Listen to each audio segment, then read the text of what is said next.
berada di dalam masjid yang mulia ini, bersama-sama kita membaca kitab yang ada di hadapan kita ini. Mudah-mudahan kita dapat sesuatu yang boleh kita manfaatkan dalam hidup kita sebagai panduan, sebagai petunjuk, sebagai bimbingan untuk kita jalani kehidupan ini, supaya saki-baki umur kita ni dapat kita laksanakan dengan sebaik-baik mungkin, supaya kita selamat dalam kehidupan di dunia dan kehidupan di akhirat kelak. Mudah-mudahan. Baik, tuan-tuan dan puan, buka surat berapa? Ya, 68. Ya, 68 ya. Bab yang kedua, pada menyatakan khauf. Betul ya? Bab yang kedua, pada menyatakan khauf, artinya takut akan Allah Ta'ala. Tuan-tuan dan puan, dalam hidup ni kita mesti ada rasa takut. Di samping itu, di samping rasa takut tu nak ada rasa harap. Dua-dua nak 50%, 50%. 50% takut, 50% harap. Ya, dalam kita hidup ni mesti ada takut dan harap. Takut kerana Allah itu maha berkuasa, Allah itu maha keras hukumannya. Ya, neraka Allah itu amat dahsyat sekali. Dan kalau Allah kehendaki, boleh kita ni bila-bila pun Allah boleh masukkan dalam neraka. Kita berharap kerana Allah itu maha pemurah, maha mengasihani, ya, dan dia tak pernah menganiayai hamba-Nya. Harap sungguh-sungguh. Itu sebab bila dekat nak mati, kita ni semua nak mati, dekat nak mati esok, sudah terdaer esok, tahu terdaer? Sudah nungap esok, sudah nazak, maka kita mesti ada 100% harap. Rojak tu mesti ada 100%. Rojak tu katanya harap ya. Mesti 100% rojak. Harap 100%. Kerana tak payah takut lagi dah. Kalau sudah nak mati, apa ada takut lagi dah. Harap Allah ampunkan dosa. Harap Allah bagi rahmat kepada kita. Kita harap Allah berkati kehidupan kita. Kira ya, nak ada 100% harap rojak tadi. Tengah ini nak 50-50, takut dan harap tu nak sama-sama. Itu yang nak kita bicara ni. Baik, baca senang.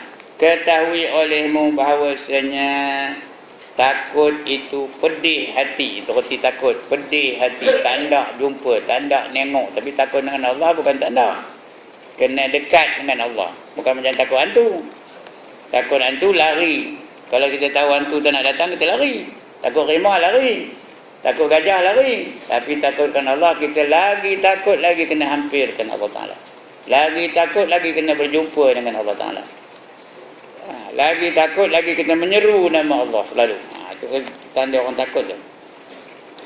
Pedih hati dan sakit, ya, hati itu sakit. Bukan sakit benci, sakit apa namanya, bimbang, bukannya sakit dendam, bukan dendam ya. Sakit hati, artinya tak suka, takut dengan Allah Ta'ala. Ya. Sakit hati ia dengan sebab yang dibenci pada masa yang akan datang. Kerana Allah dah janji, wallazina kafaru wa kazzabu biayatina ulaika ashabun nar hum fiha khalidun. Dan mereka-mereka yang ingkar, yang kufur dan mendustakan ayat-ayat kami, mereka itulah yang menjadi penghuni-penghuni neraka. Kekal mereka di dalamnya selama-lamanya. Itu kita takut tu. Pedih hati, kita tak nak. Tak suka, benci. Kerana neraka tu bukan tempat yang main-main, bukan tempat yang seronok-seronok, bukan ada tempat yang relax-relax, tak ada. Segala-galanya menyakitkan, segala-galanya menyiksa, segala-galanya mensengsarakan. Asapnya panas, udaranya panas, makanannya panas, minumannya panas, pakaiannya panas, semuanya panas belaka. Makanannya buah zakum. Ya, la'akiluna min syajarin min zakum famali'una min hal butun, kata Allah ya. makanan mereka ialah buah-buahan daripada pokok zakum. Makanlah mereka sehingga memenuhi perut-perut mereka. Itu buah zakum. Dia tak sebut buah zakum, dia sebut apa? Pokok, buah-buahan dari pokok zakum. Buah dari pokok zakum tu buah apa? Buah zakum lah. Takkanlah pokok jerin buah petas. Maunya. Adakah pokok durian buah mentimun? Ada? Tak ada. Adakah pokok lain buah lain? Ada ke tak pokok lain buah lain? Ada. Pokoknya kabung, buahnya kantor. Kira beza kan? Nama je lah. Tapi itu saja nak test minda tuan-tuan dan puan-puan ni ya. Tapi sebenarnya pokok itulah dia buahnya. Pokok rambutan, buah rambutan. Itu berkaitan makanan mereka ialah buah-buahan dari pokok zakum. Buahnya buah zakum lah. Buah zakum tu berduri lagi panas, pahit lah tu. Bila makan habis kerongkong tu hancur. Lepas tu masuk dalam perut pula hancur. Itu elok balik perut tu, kerongkong tu, makan lagi. Elok balik, hancur, elok balik, makan, hancur, elok balik. Begitulah. Minuman mereka ialah air timah yang mendidih. Air timah. Timah tu bukan nama orang ya. Timah tu logam. Fasyaribuna alaihi minal hamim, kata Allah dalam Quran ya. Minuman mereka ialah air timah yang mendidih. Fasyaribuna syurbal him, kata Allah lagi ya. Minumlah mereka laksana seekor kaldai. Itu yang kita takut tu. Seksa-seksa dalam neraka tu dahsyat benar-benar. Sebab tu kita kena ada perasaan takut, ada khauf. Kerana seksanya kita tak ada siapa yang lalu nahornya. Api neraka siapa lalu nahornya kat tangan? Kekuatannya 70 kali ganda dengan berbandingkan dengan kekuatan api yang paling kuat di dunia ni. Api neraka tu 70 kali ganda kalau dibandingkan dengan kekuatan api yang sekuat-kuat di dunia ni. Lagi dihidupkan Allah Ta'ala, dinyalakannya, dihintunya. Berapa tahun? Allah ngintu api neraka tu berapa tahun? 3,000 tahun tuan-tuan. 3,000 tahun menyalakan api neraka.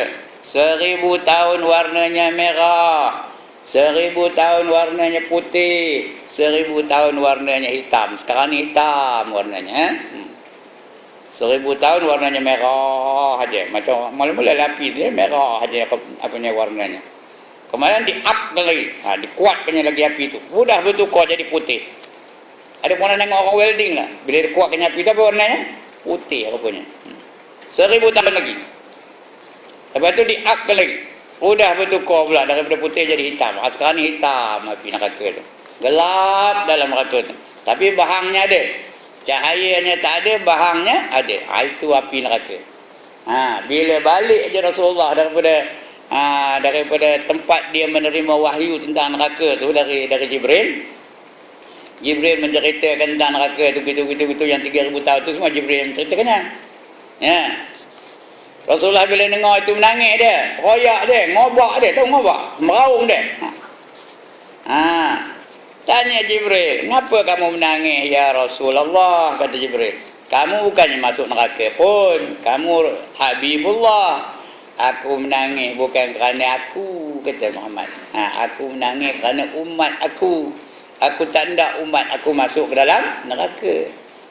Lepas tu Nabi Muhammad tanya pula Jibril, "Yang kamu nangis kenapa?" "Kamu bukannya masuk neraka pun, kamu malaikat. Mana ada malaikat masuk neraka? Kalau masuk neraka pun ada kesan pada apa-apa pun, kamu tak ada kesan dengan neraka." Kata Jibril, "Aku menangis sebab aku tengok kamu menangis, itu sebab aku menangis." Macam kita juga. Kadang kita sembahyang tarawih di Mekah tu, nangis je, set, kerana Tok Imam tu menangis. Jadi dia menangis bukan dia faham makna tu, dia menangis kerana Tok Imamnya menangis. Hendaknya kalau Abdul Rahman Sudai membaca tu, sampai ayat-ayat tertentu tu dia menangis. Kita pun juga nangis. Bukan kita faham tu, tak apa-apa. Tapi kita menangis kerana Tok Imamnya menangis. Orang lain pun menangis juga. Satu masjid tu menangis mereka. Pasal tu imamnya menangis. Jibril pun itulah, dia menangis kerana dia tengok Nabi Muhammad menangis bila diwahyukan tentang neraka. Balik-balik tu jumpa Nabi pemuda sedang gelak ketawa di tepi jalan. Macam anak muda kita sinilah sedang ketawa di tepi jalan. Lalu dikabarnya pada pemuda tu. Ni dia kabar pada anak-anak muda yang ramai tu. Lau ta'lamuna ma a'lam la dahiktum qalilan wa la bakaitum katsira, kata Nabi. Kalaulah kamu tahu apa yang aku tahu, nescaya kamu akan sedikit ketawa dan banyak menangis. Itu kata Nabi. Ngabar pada anak-anak muda yang sedang gelak ketawa di tepi jalan di masa zaman itu dah. Sudah ada anak-anak muda tu ketawa je macam kita hari ni lah, ketawa je. Nengok Mr. Bean ketawa, nengok Musang Berjanggut ketawa, nengok Pendekar Bujang Lapuk ketawa, nengok Madu Tiga ketawa. Mana butang kupah kita tengok cubaan Nengok Pendekar Bujang Lapuk, cubaan mana saya tahu ni? Mana saya tahu ni? Nengoklah tu. Sebab saya tahu. Kalau tak tahu tu mana ceritanya. Kita ni ketawa saja. Nengok Mr. Bean ketawa. Lagi? Nengok dulu tau. Jerry Lewis and Dean Martin ketawa. Tu zaman dulu tu. Once upon a time. Nengok Three Stooges ketawa. Tahu Three Stooges? Ketawa juga. Nengok Charlie Chaplin ketawa. Ketawa saja, menangis. Tak pernah pun. Kadang-kadang depan Kaabah pun tak menangis. Memang keras hati betul kita ni. Berada di depan Kaabah tak juga menangis. Patutnya kita nengok aja Kaabah tu kita menangis dah. Lebih-lebih lagi bila kita sembahyang di Masjid Nabawi. Bila kita sebut Assalamu alayka ayyuhan nabiyyu wa rahmatullahi wa barakatuh. Kita bagi salam kepada Nabi. Nabi ada dari situ. Di depan kita tu aja, di Masjid Nabawi tu, tempat dia disemadikan di situ. Dia ada situ, dia dengar. Kalau tak terasa apa-apa aja, memang keras hati benar kita ni itu yang kita takut ni. Bukan kita takut pasal apa, takut dosa kita tidak diampun walaupun Rasulullah janji at-taibu minaz zambi kamal la zambalah. Orang yang taubat dari dosanya seperti orang yang tak berdosa. Itu janji Rasulullah. Tapi kita mesti rasa takut juga. Kerana apa? Mungkin ibadah kita tak diterima. Mungkin dosa kita tidak diampun. Itu nak takut tu. Agak-agak ibadah kita ni tentu ke diterima oleh Tuhan. Sembahyang kita ni tentu ke betulnya. Kadang-kadang takbiratul ihram dah batal dah. Allah. Tengok ni. Allahu Akbar. Batal ke dah? Sekali lagi, batal ke dah? Ngapa?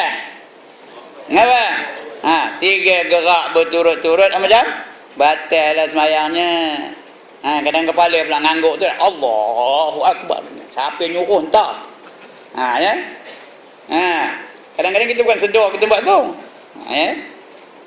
Sami Allahu liman hamidah tangan tu. Kita tak sedar tu. Inilah perkara-perkara yang kita takut ni. Takut-takut ibadah kita tak diterima oleh Allah. Takut-takut taubat kita tidak diterima oleh Allah. Allah tak ampunkan dosa kita. Itu kena ada takut itu kita takut.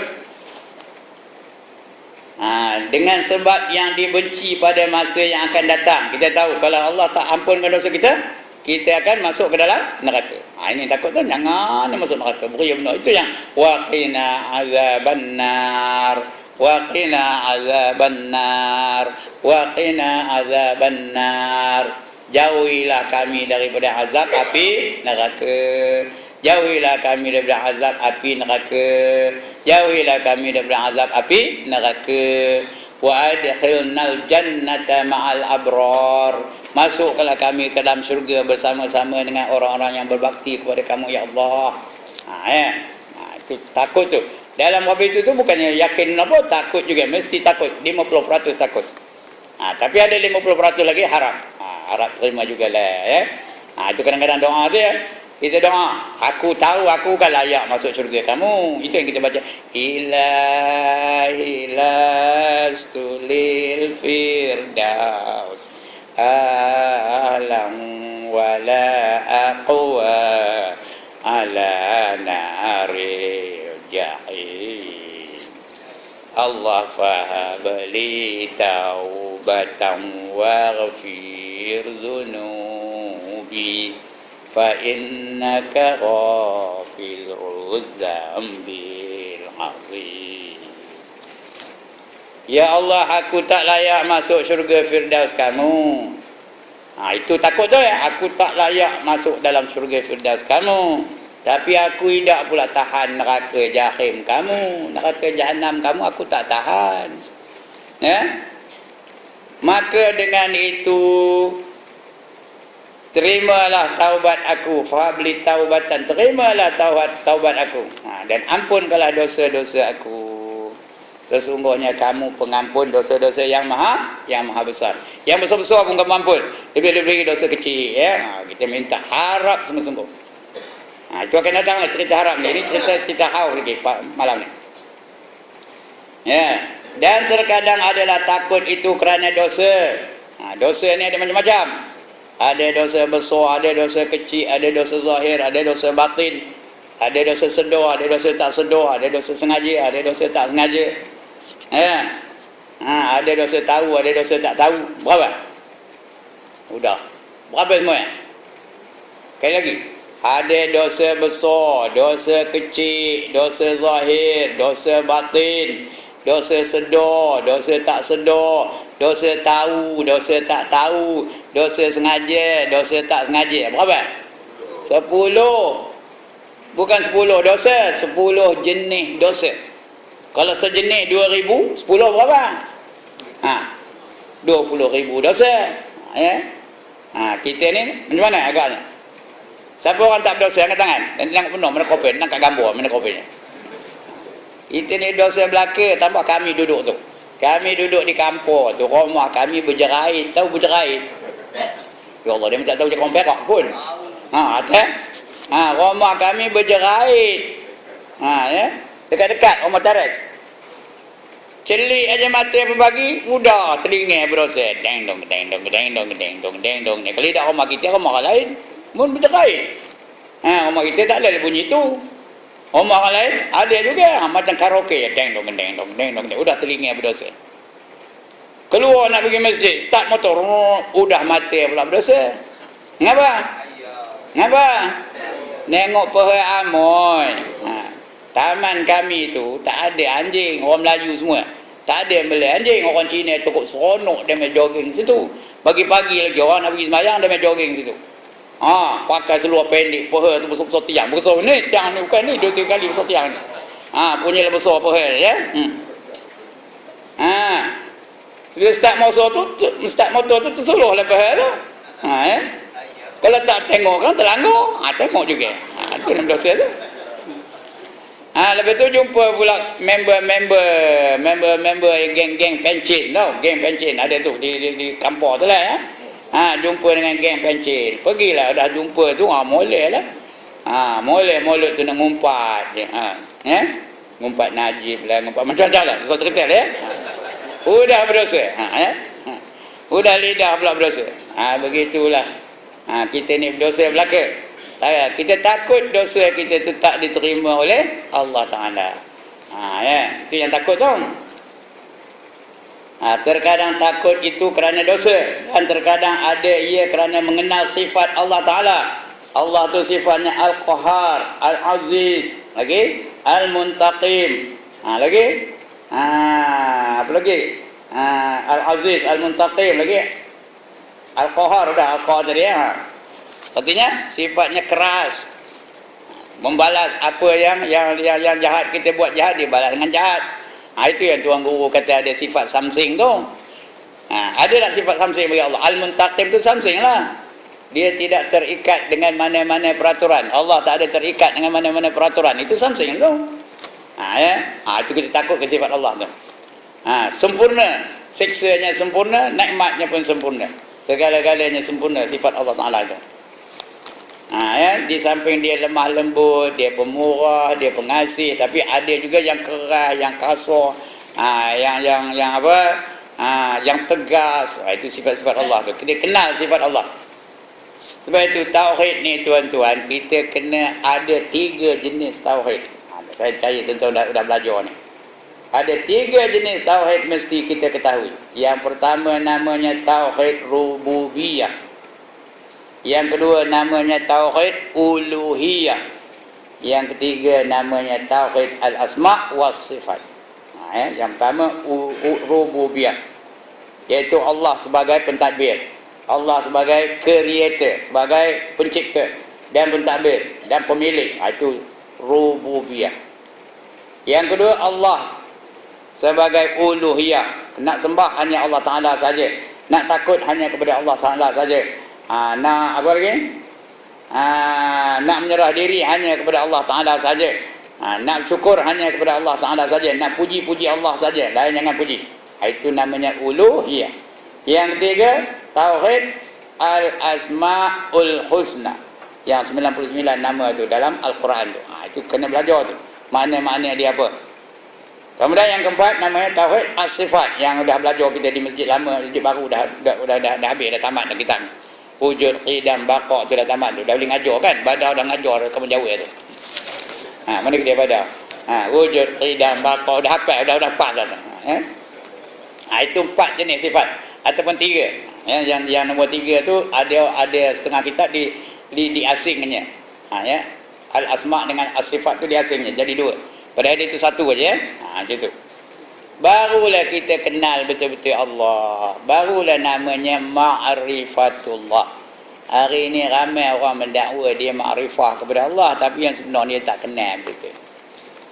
Okey. Itu dia ya. Kerana dosanya, dan terkadang ada ia kerana mengenal sifat Allah Ta'ala. Dan yang kedua ini lebih sempurna daripada yang pertama. Yang takut tadi, yang pertama kerana kita takut dosa tak terampun. Yang kedua kita takut kerana kita kenal benar sifat-sifat Allah tu. Kenal benar kita Allah tu macam mana. Kalau Allah nak seksa kita macam mana, kita tahu benar. Yang kedua ni lebih berkesan daripada yang pertama.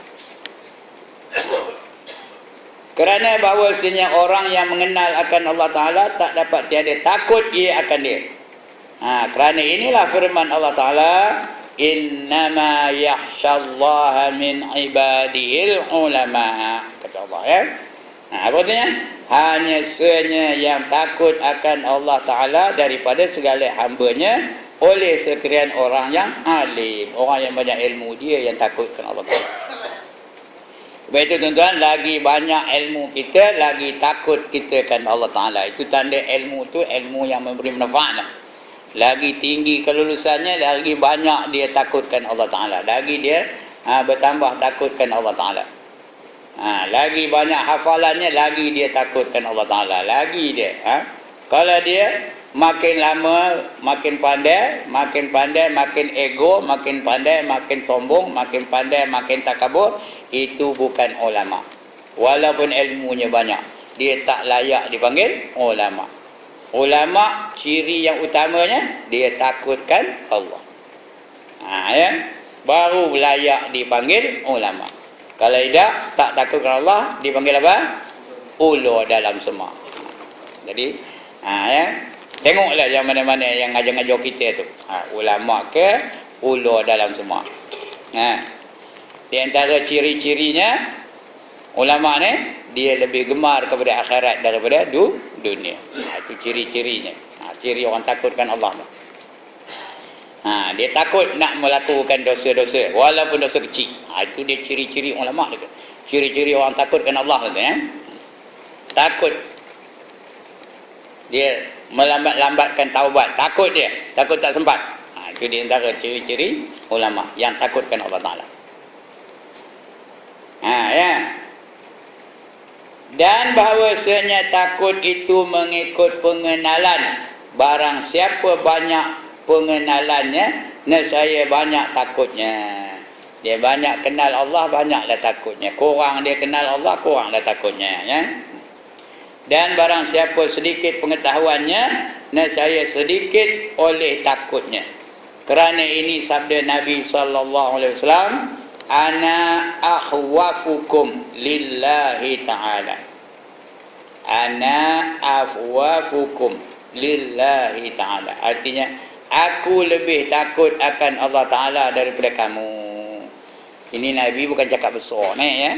Ini kalau kita tengok sepintas lalu macam Nabi tu takabur tu. Akulah orang yang paling takut Akulah orang yang paling takutkan Allah. Seolah-olah macam takabur tu. Seolah-olah macam muji diri lah. Ya tak? Tapi dia terpaksa buat apa itu. Terpaksa cakap seperti itu. Kerana kalau dia tak cakap apa itu, mana kita tahu? Mana kita tahu ya? Jadi dia terpaksa khabar kepada sahabat. Akulah orang yang paling takutkan Allah. Sahabat pun tahu Nabi lah orang. Ya, memang ni khabar lah. Sebab inni Rasulullah ilaikum, Nabi khabar ya. Aku ni Rasulullah pada kamu. Nak kena khabar dia, mana kita tahu? Yang tak boleh cakap apa itu siapa? Siapa tak boleh cakap apa itu? Kita, you and I tak boleh ya. Kalau saya lah katalah, saya lah ustaz yang paling teror dalam Perak ni macam. Macam? Tahun depan tinggalkan, kosongkan masjidnya. Bukan tahun depan, bulan depan. Kosongkan. Jangan harus. Jangan harus berguru kepada guru-guru yang tak kebur. Tak berkat ilmu tu. Kalau dia mendabik dada je, janganlah berguru dengan dia. Dia guru ni mesti ciri-cirinya ada. Yang pertama dia mesti tawadhu, rendah diri.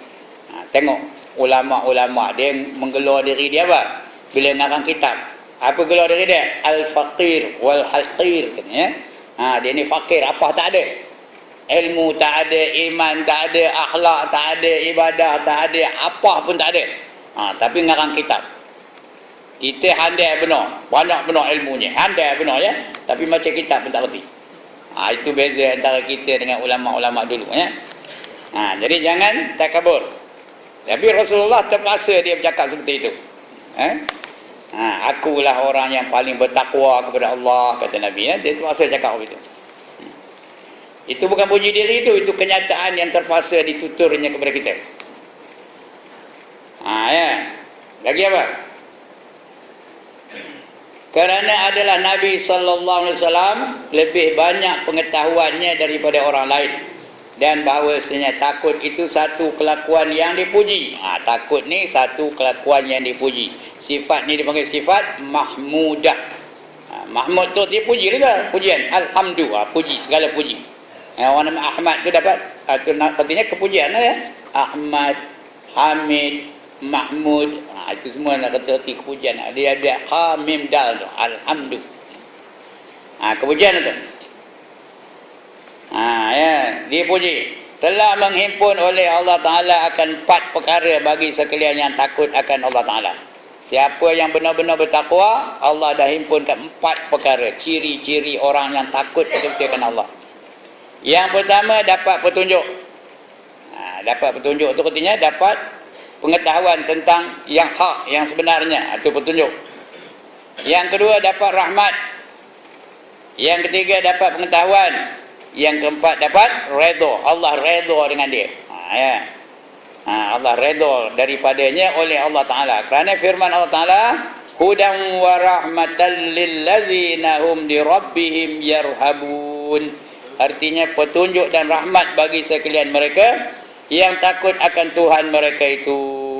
Dan firman-Nya lagi, innama yakhsyallaha min ibadihil ulama. Sesungguhnya yang takutkan Allah itu ialah dari hamba-hambanya yang banyak ilmu, yang ulama. Dah berapa tu?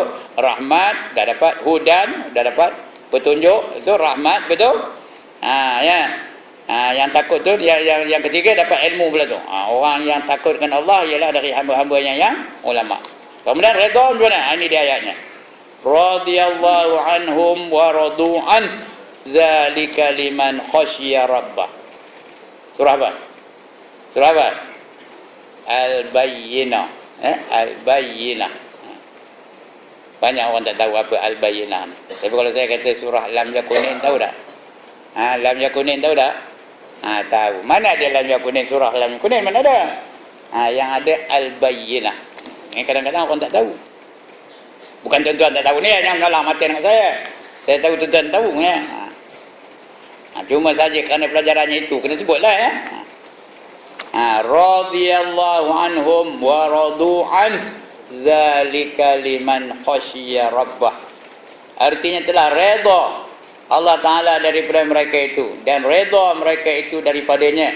Yang demikian itu bagi mereka yang takut. Allah redha kepada orang yang takutkan dia, ya. Mereka pun redha dengan Allah, Allah pun redha dengan mereka kerana mereka takutkan Allah Ta'ala. Ya, bagi mereka yang takut akan Tuhannya. Dan ketahui olehmu akan bahawasanya menghasilkan takut itu dengan dua perkara. Pertama, dengan pengetahuan dan pengenalan. Maka mereka yang mengetahui ia akan kebesaran Allah Ta'ala dan akan terkayanya daripada segala makhluk, dan akan bahawasanya menjadikan ia akan syurga dan api neraka, dan akan penduduk bagi keduanya, dan tiada mengetahui ia akan bahawasanya adakah ia penduduk syurga atau penduduk api neraka, maka tak dapat tiada daripada takut ia akan Allah Ta'ala. Yang pertama, nak ada ilmu pengetahuan. Pertama, kita tahu tentang sifat-sifat kesempurnaan Allah Ta'ala. Pertama, pengetahuan tentang Allah. Dan kita tahu bahawa Allah yang menjadikan segala-galanya. Allahul ladzi khalaqas samawati wal ard wa ma bainahuma. Allah lah yang menjadikan langit dan bumi dan barang yang di antara keduanya. Semua Allah yang menciptanya. Kita ni ciptaan Allah Ta'ala. Allah yang mengaturkan kita ni, Allah yang menentukan kita ni. Itu kita kena tahu yang itu. Yang ketiga, kita tahu bahawa nanti di akhirat, lepas kita hidup ni, akan hidup sekali lagi. Lepas kita hidup ni mati, lepas mati tu hidup sekali lagi. Summa innakum ba'da zalika lamayyitun summa innakum yaumal qiyamati tub'asun, kata Allah. Kemudian kamu semua akan menjadi mayat-mayat. Mayyitun tu banyak mayatnya, jadi mayat-mayat selepas ini. Lepas ini kamu semua akan menjadi mayat-mayat. Kemudian summa innakum, kemudian kamu semua yaumal qiyamah, pada hari kiamat akan dibangkitkan semula. Kita ni dibangkitkan semula esok, sebab itu kita takut ni. Kerana bangkit tu ada orang yang dibangkitkan cantik, handsome, lagi apa? Menawan, menggiurkan, ada yang jadi bangkit orang itu. Sebaliknya, ada juga golongan yang dibangkitkan rupa binatang. Jadi kita macam mana? Bangkit cantik ke, handsome ke, atau bangkit rupa binatang? Ada orang bangkit rupa serigala, ada orang bangkit rupa monyet, ada orang bangkit rupa rimau, ada orang bangkit rupa ular, ada orang bangkit rupa kaldai. Adalah kesalahan masing-masing. Tetapi kalau dia ahli syurga, dia akan dibangkitkan secara sempurna, handsome, very handsome. Semuanya semacam Nabi Yusuf. Yang paling handsome Nabi Yusuf lah. Semua Yusuf ahli syurga. Semacam Nabi Yusuf punya cantiknya. Kalau orang lelaki lah, bukan rupa Nabi Yusuf, semacam Nabi Yusuf. Rupa dia lah. Dolah apa dolah lah. Cukup Ibrahim apa cukup Ibrahim lah. Tuan Jaris apa Tuan Jaris lah. Tapi semacam cantiknya Nabi Yusuf. Kalau semua rupa Nabi Yusuf mana kenal, Nabi Yusuf pula akan datang. Jadi dia apa dia lah. Itu orang lelaki. Kalau perempuan, dibangkitkan siapa kalau ahli syurga? Dibangkitkan apa siapa? Ya Allah, apa siapa? Siti Nurhaliza, Siti Zulaikha. Perempuan yang paling cantik dulu, kini dan selama-lamanya ialah Siti Zulaikha. Bukan serupa Siti Zulaikha, macam cantiknya macam Siti Zulaikha. Apa dia lah. Timah apa timah lah, munah apa munah lah, endun apa endun lah, enak apa enak lah. Tapi secantik Siti Zulaikha. Itu harapan tu kita harap, ya. Tapi sebaliknya ahli neraka, mana orang bangkitnya? Mana orang bangkitnya? Seperti binatang yang diamalkannya dalam dunia ni. Kalau kerja dalam dunia nak ngomong orang, dia tahu ngomong. Nak ngomong orang, dia esok bangkit rupa rimau. Kalau kerjanya nak nerokam orang je, esok bangkit apa? Serigala. Kalau kerjanya dalam dunia nak melit orang, tahu melit? 5 kupang jadi, RM1 jadi, asalkan dapat. Melit je kerjanya. Esok bangkit apa? Apa ular melit orang je kerjanya. Ular tahu. Ya, tengok apa perangai dia dalam dunia ni. Itu sebab ada yang bangkit seperti serigala, ada yang bangkit seperti monyet, ada yang bangkit seperti tikus, ada yang bangkit seperti semut. Ada yang bangkit seperti harimau, ada yang bangkit seperti gajah, macam-macam. Ya. Tengok perangai dia dalam dunia ni. Jadi kita tak yang mana? Yang tu tak takut lah tu. Takut kita ni. Kerana kalau jadi, garantilah dah itu jadi ahli neraka lah tu. Ya. Itu yang kita nak takut tu. Dia ada dua, harap dan takut.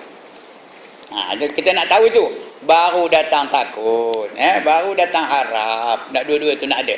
Baru datang takut, baru datang harap. Dia kenal betul-betul peristiwa-peristiwa, rentetan peristiwa setelah dia mati besok. Ya. Dan dia juga menjadikan syurga dan neraka. Kalau dapat masuk syurga, rupanya hebatnya syurga, ya. Di syurga tu tak ada langsung keluh kesah, tak ada langsung takut, tak ada langsung penderitaan. Ya. Dalam syurga tu macam mana? You enjoy yourself all the time. Every minute, every second, every detik, every turun naik nafas. Enjoy only.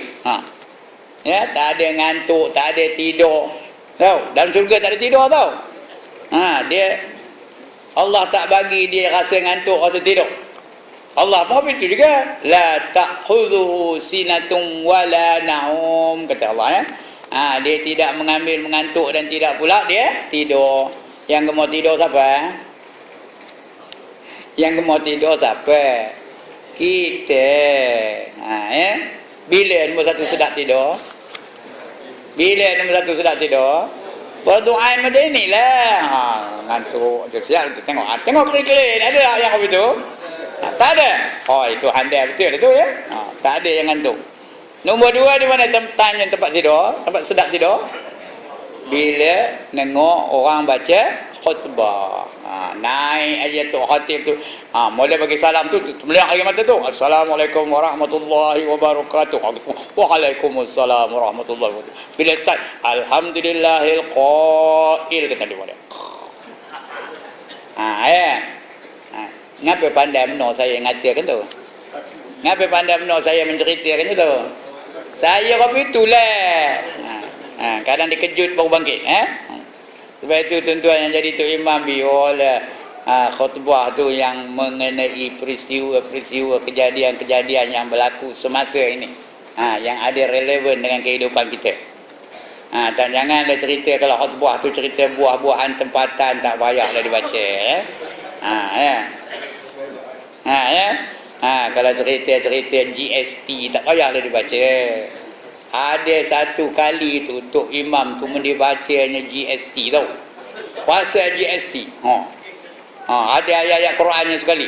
Tak ada kena-mengena pun, bukan ada kena GST tu dengan ayat Quran yang dibacanya.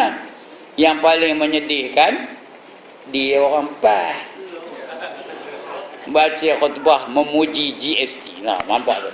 Pasal apa? Dia tidak ada, tak ikut perkembangan semasa. Dia tak ikut perkembangan. Dia main baca aja.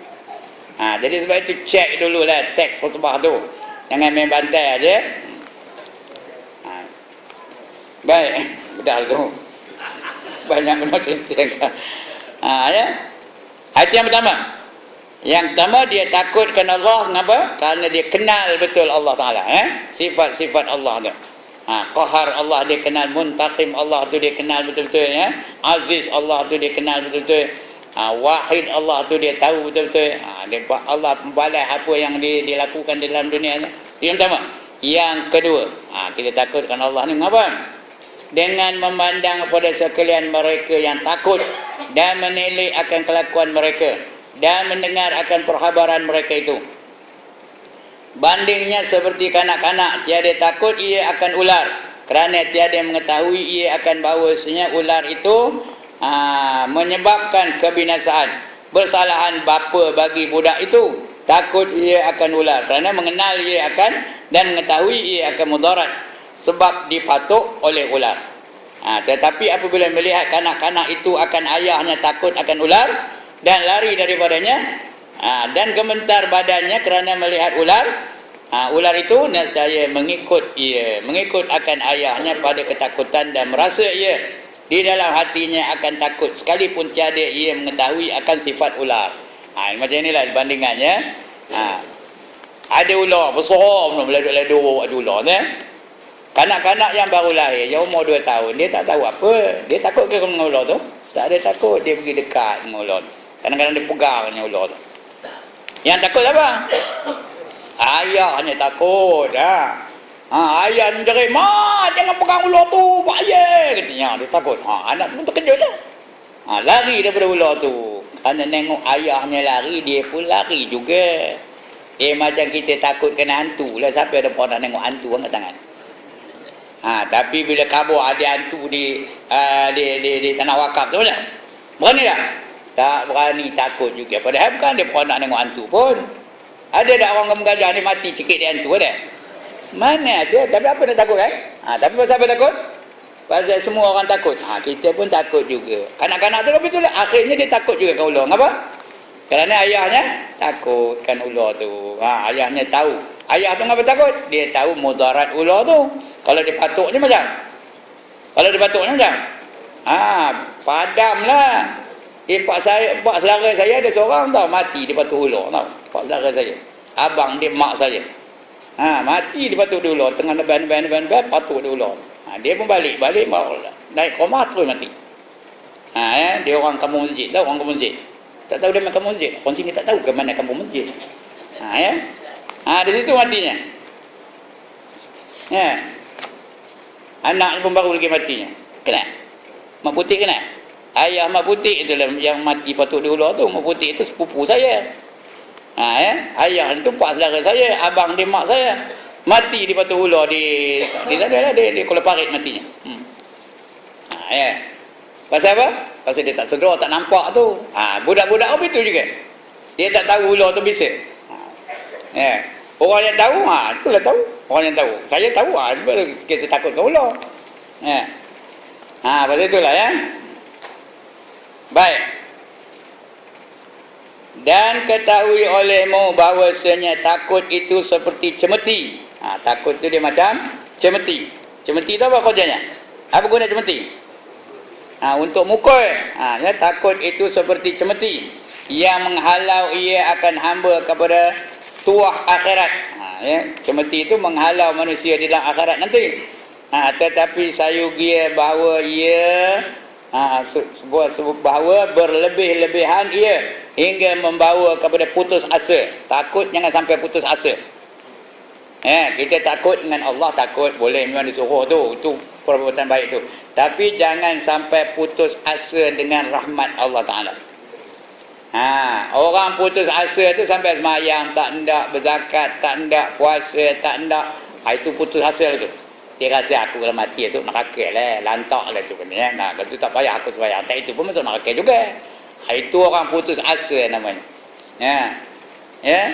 Dengan Allah tak boleh putus asa. Rahmat Allah sentiasa terbuka, keampunan Allah sentiasa terbuka, sehinggalah nyawa sampai ke kerongkong kita ni, atau sehingga matahari terbit di barat, baru ditutup pintu taubat.